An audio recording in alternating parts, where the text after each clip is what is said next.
दोस्तों एक new video में मैं आपका फिर से स्वागत करता हूं। कहते हैं कि अक्सर आम लोग अपमान का बदला तत्काल ले लेते हैं, लेकिन महान लोग उसे अपनी सफलता की सीढ़ी बना कर लेते हैं। टाटा कंपनी को नई ऊंचाइयों पर पहुंचाने वाले रतन टाटा पर यह कहावत बिल्कुल सटीक बैठती है। टाटा सन्स में 100 से ज्यादा कंपनियां आती हैं। इन कंपनियों में सुई से लेकर स्टील, चाय से लेकर 5 स्टार होटल तक और नैनो से लेकर हवाई जहाज तक सब कुछ मिलता है। यहाँ हम टाटा ग्रुप के चेयरमैन रहे रतन टाटा के जीवन की ऐसी कहानी बताने जा रहे हैं जो सभी के लिए प्रेरणादायक है। कहानी जानने से पहले हम रतन टाटा के बारे में जान ले तो इस कहानी को समझने में और आसानी रहेगी। रतन टाटा की जिंदगी उतार चढ़ाव से भरी रही है।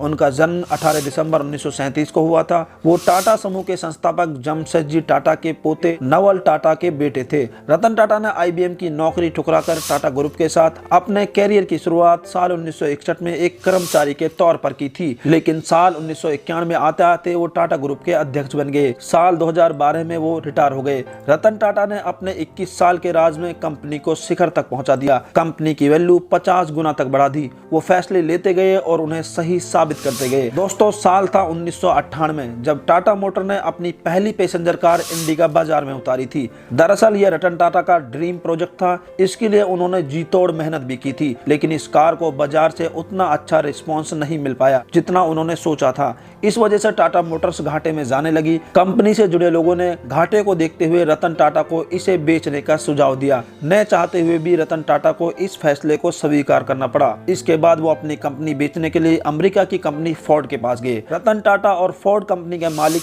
बिल फोर्ड की बैठक कई घंटों तक चली। इस दौरान बिल फोर्ड ने रतन टाटा के साथ अच्छा व्यवहार नहीं किया और कहा कि जिस व्यापार के बारे में, जिस बिजनेस के बारे में आपको जानकारी नहीं है, उसमें इतना पैसा क्यों लगा दिया। ये कंपनी खरीद कर हम आप पर एहसान कर रहे हैं। ये शब्द बिल फोर्ड के थे, लेकिन रतन टाटा के दिल और दिमाग पर छप गए। वो वहां से अपमान का घूंट पीकर इस डील को कैंसिल कर चले आए। बिल फोर्ड का वो अपमानित करने वाला वाक्य उन्हें लगातार बेचैन कर रहा था और उनकी रातों की नींदें उड़ा दी थी। बस इसके बाद रतन टाटा ने निश्चय कर लिया कि वो अब इस कंपनी को किसी को नहीं बेचेंगे और लग गए कंपनी को ऊंचाइयों पर पहुंचाने के काम में। इसके लिए उन्होंने एक रिसर्च टीम तैयार की और बाजार का मन टटोला। इसके बाद की कहानी सभी को पता है कि भारतीय बाजार के साथ साथ विदेशों में भी टाटा इंडिका ने सफलता की नई ऊंचाइयों को छुआ। तो वही इस घटना के बाद से फोर्ड कंपनी का पतन शुरू हो गया। साल 2008 आते आते फोर्ड कंपनी दिवालिया होने के कंगार पर पहुंच गई थी। मौके की नजाकत को समझते हुए रतन टाटा ने फोर्ड की लग्जरी कार,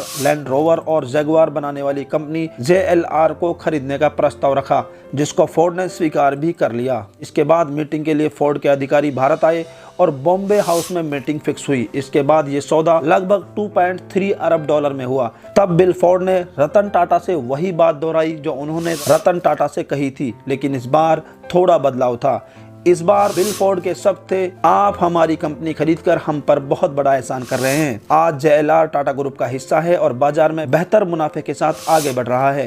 रतन टाटा चाहते तो उसी समय बिल फोर्ड के साथ हुई मीटिंग में उनकी बात का जवाब दे सकते थे, लेकिन कहा जाता है कि महान लोग अपनी सफलता से ही लोगों को जवाब दिया करते हैं। तो दोस्तों रतन टाटा की इस कहानी से हमें सीख मिलती है कि हमें कभी भी अपमान का बदला लोगों का अपमान कर नहीं देना चाहिए, बल्कि हमें उस अपमान को सफलता की सीढ़ी बना लेना चाहिए और सफलता हासिल कर अपने अपमान का जवाब देना चाहिए। उसी तरह अगर कोई आपका अपमान करे तो आप भी सफलता हासिल कर उसका जवाब दें, न कि लड़ाई कर। दोस्तों रतन टाटा का कहना है कि जिंदगी में उतार चढ़ाव आना बहुत जरूरी है, क्योंकि हॉस्पिटल में ECG की लाइन सीधी होने का मतलब मृत्यु होता है।